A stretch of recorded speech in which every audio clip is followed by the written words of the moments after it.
Hello, everybody, and welcome to another Fuel the Conversation, a podcast for fuel people by fuel people.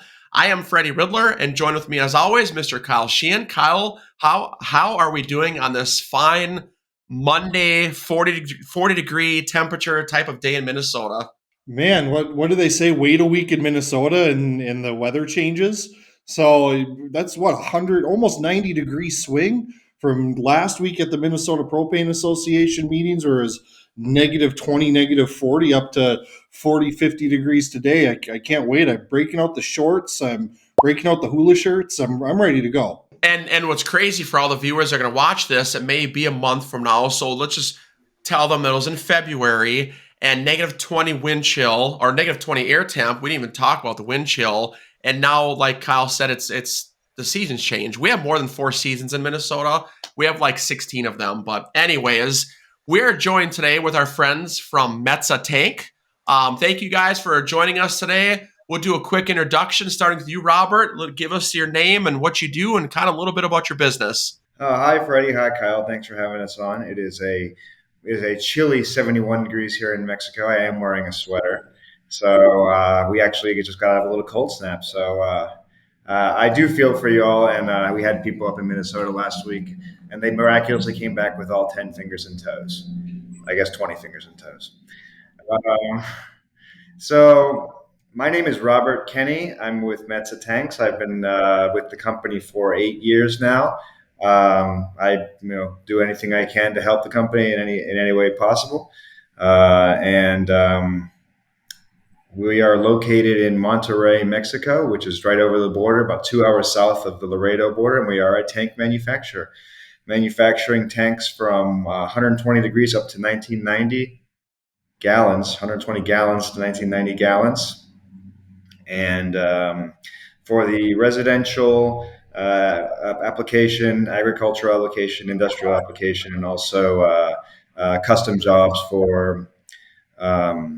for certain customers such as auto gas dispensers and power generation. Awesome, thank you, and Ed Varney. If you want to give a quick introduction of who you are and your role at Metsa Tank. Well, thanks. Yeah, my name's Ed Varney. I've been in the industry for, I think it's 37 years now. So I'm one of the old gases, as we used to call them. It's been a great ride. Robert and I met when I was the director of sales for Rigo. And after I left Rigo, Robert and I decided to work together. I have my company's called Top Line Management. I am a consultant. We do focus on sales training and helping people grow their business. And it's been a pleasure working with Robert. Metsa is a great company. We talked about expanding into North America, and that's where we've been spending most of our time. And, I'm really, really proud to be part of Metsa. As you'll find as we go through here, Metsa has done something I haven't seen in the industry in a long time, created a lot of innovation, a lot of excitement, some new products. So happy to be here. That's awesome. Well, I'd like to start off and thank you guys so much for coming in and being a sponsor for our customer seminar. You guys have the badge of being, I believe, the first tank manufacturer is a sponsor into our customer seminar, which just goes to show how we're building our seminar and the offerings we're giving to our customer bases. It's not just about back office software and technology, right? It's about building connections, networking, building relationships. So thank you guys for that. Is there anything that you're really looking forward to potentially coming in and speaking to our customer base about when you come to the customer seminar?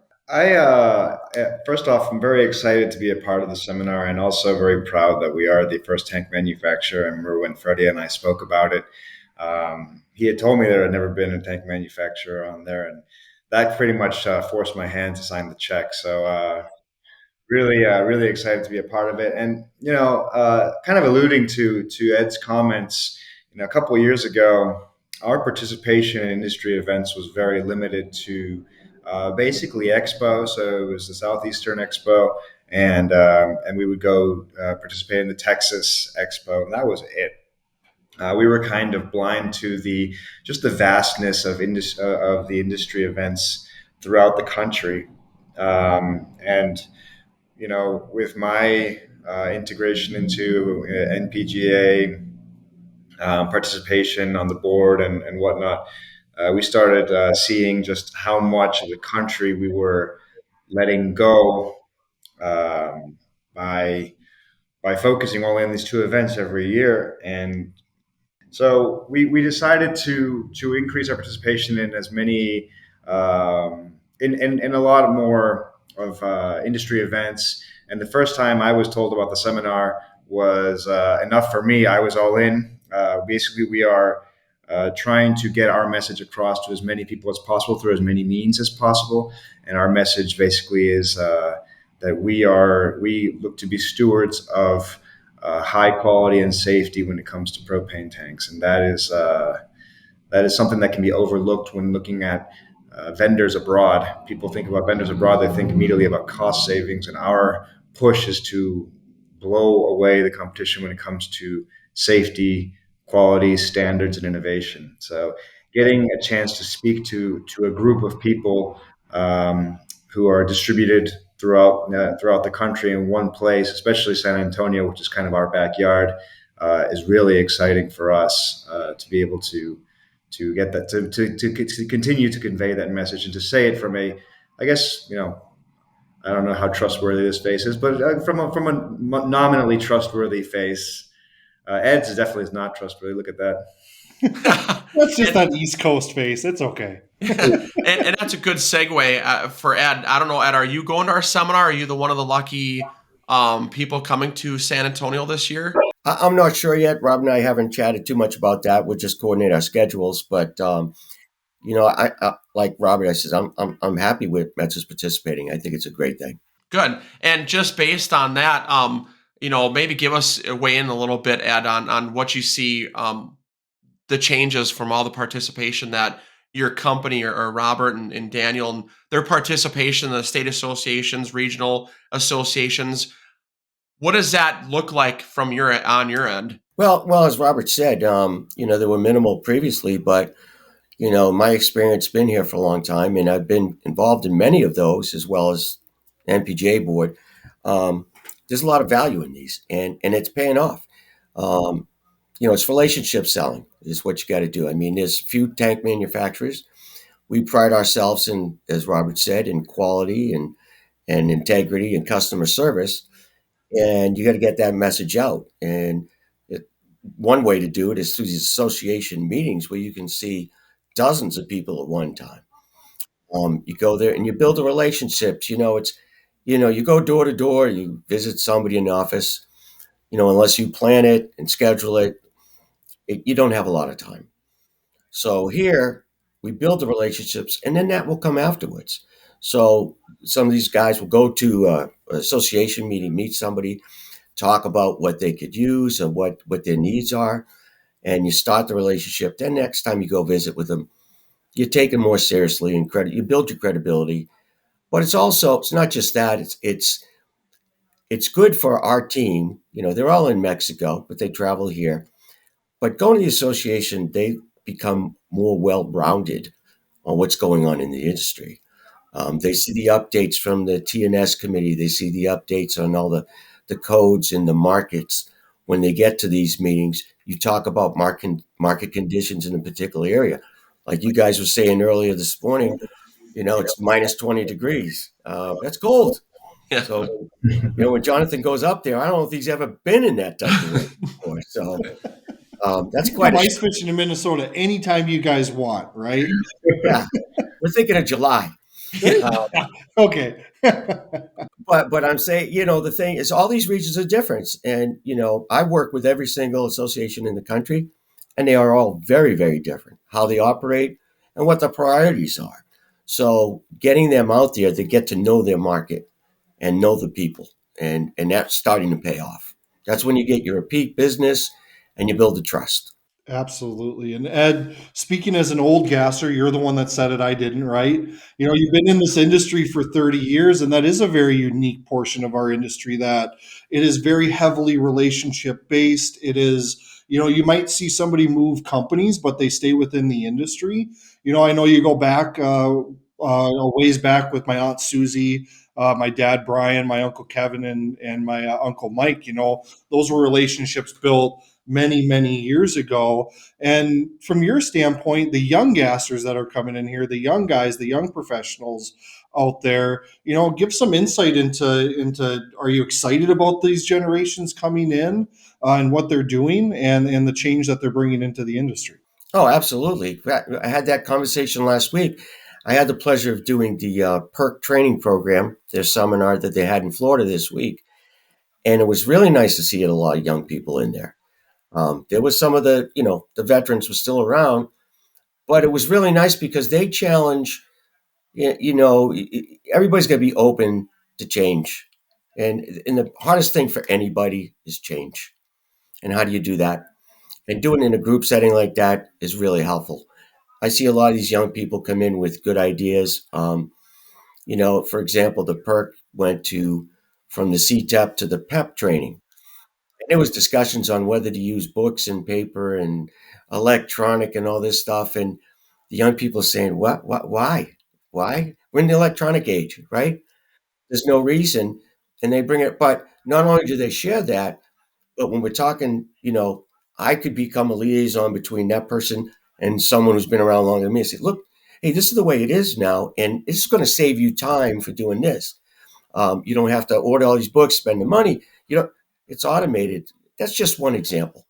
And I think the new management coming in is pretty strong. It's not like a lot of the new management is coming from outside the industry, which I think is a good thing. I had left the industry for 7 or 8 years and went to natural gas, and I got an education, and totally different. And I think it's good to have that in the background. So I'm excited about the people. I know Robert's involved with that. Yeah, and I was just gonna move on to Robert quick, but before we get there, books don't update themselves. That's what my kids always tell me when I say buy a book. They're like, "Dad, the book doesn't have updates," and I'm like, "Good point." So moving to technology, you always have the most recent version of that inspection, that documentation. But speaking about the young professionals in the industry right now, they do have a new Young Professional Council, or the YPC. You might hear about it as well.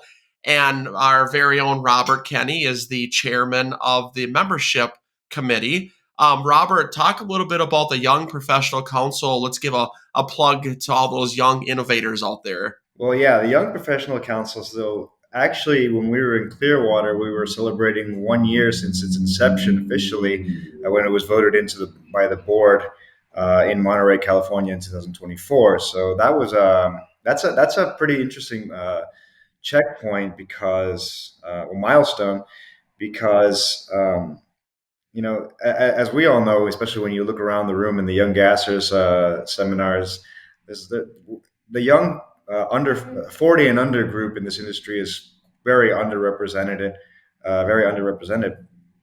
And basically, what the whole idea behind its founding was to give industry members who are under 40 years old a stepping stone into their development and participation as industry allies, and give them a seat at these board meetings before they're actually thrown into it. So I mean, I joined the NPGA board in 2020, and it was during the pandemic.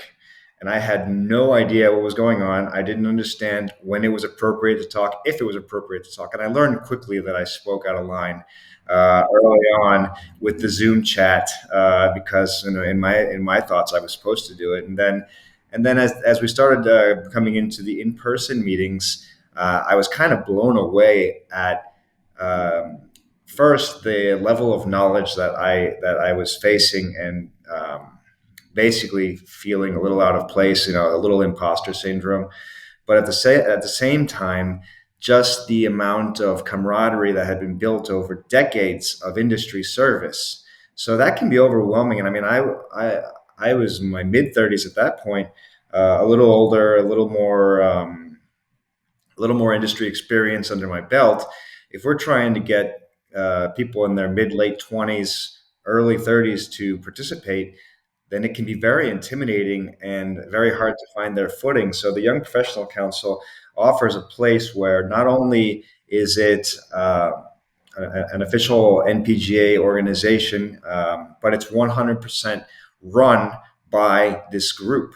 So there's a cutoff age. I currently am straddling that cutoff age, which is why I decided to, which is why I pushed for a leadership position, because I wanted to kind of blitz my way into it and make an impact as much as possible while I still can. There is a cutoff age, which means that that this council is going to be run exclusively by those who it impacts, and that's really exciting. So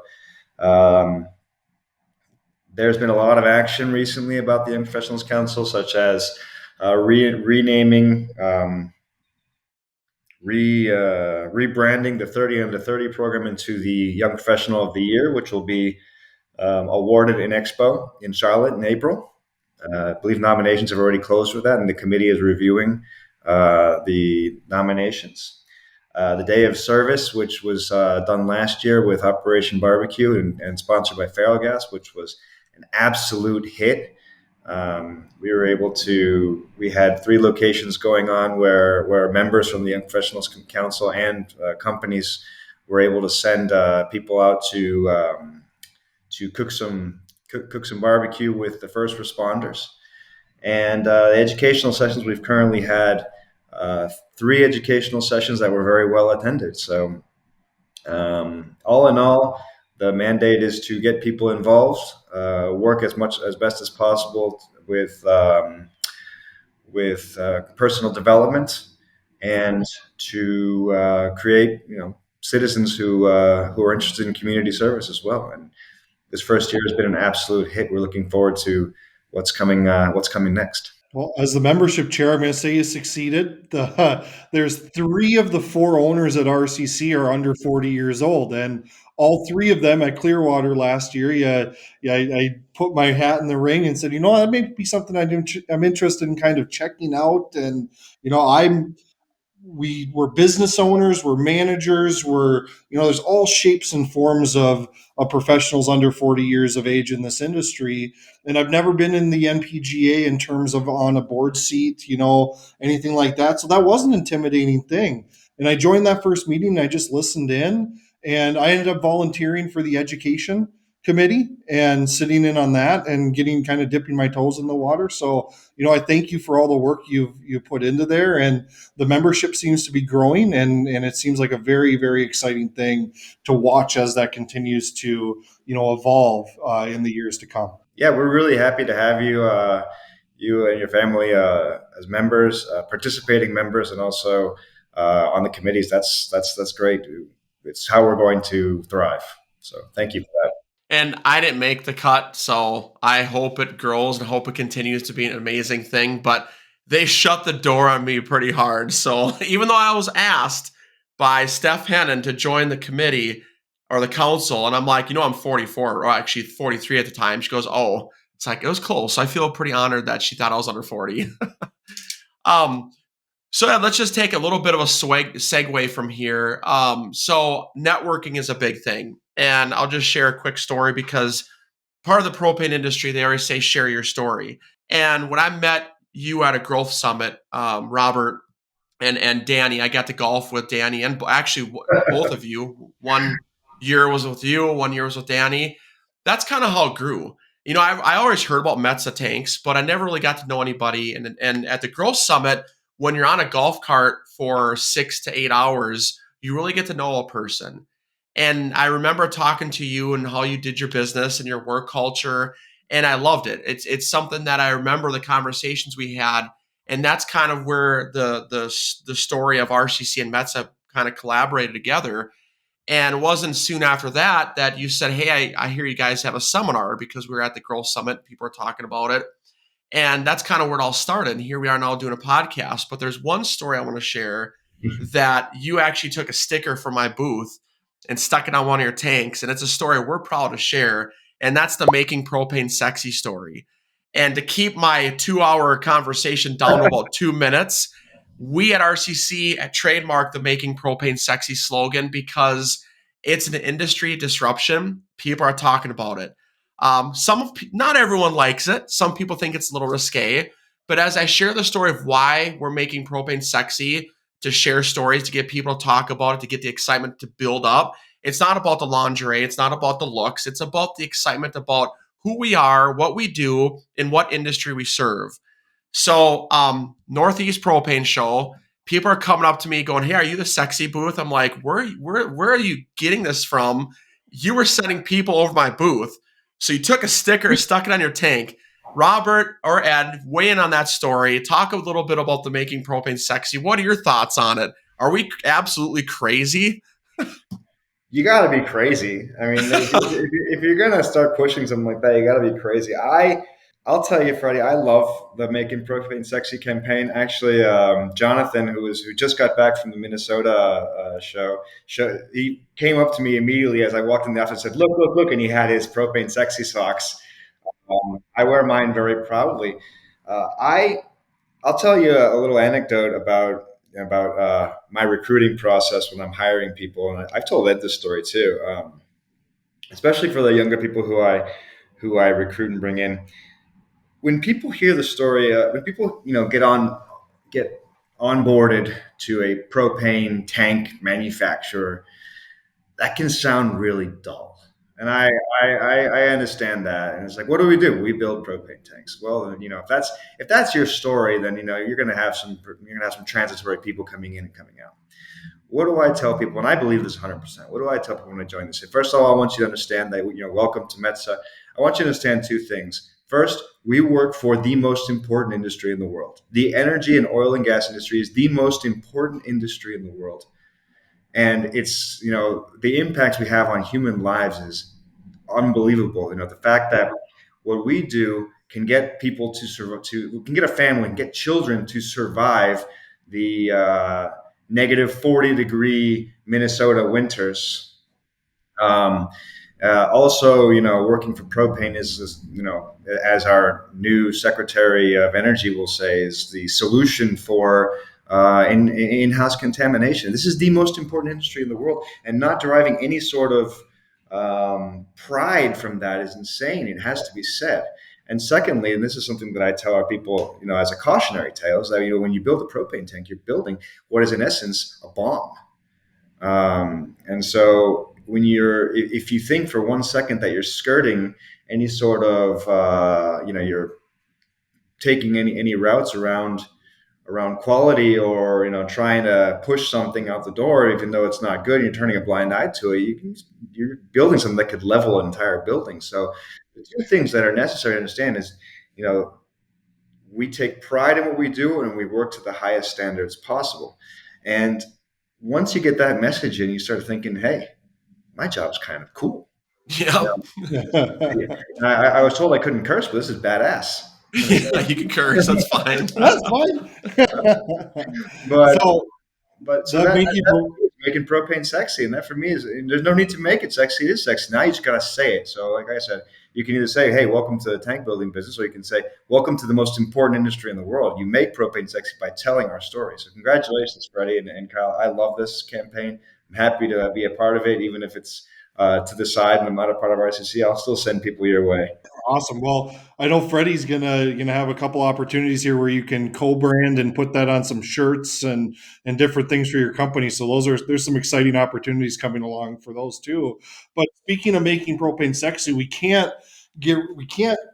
not take the opportunity to talk about somebody who's been serenading the industry for the last 30 years here.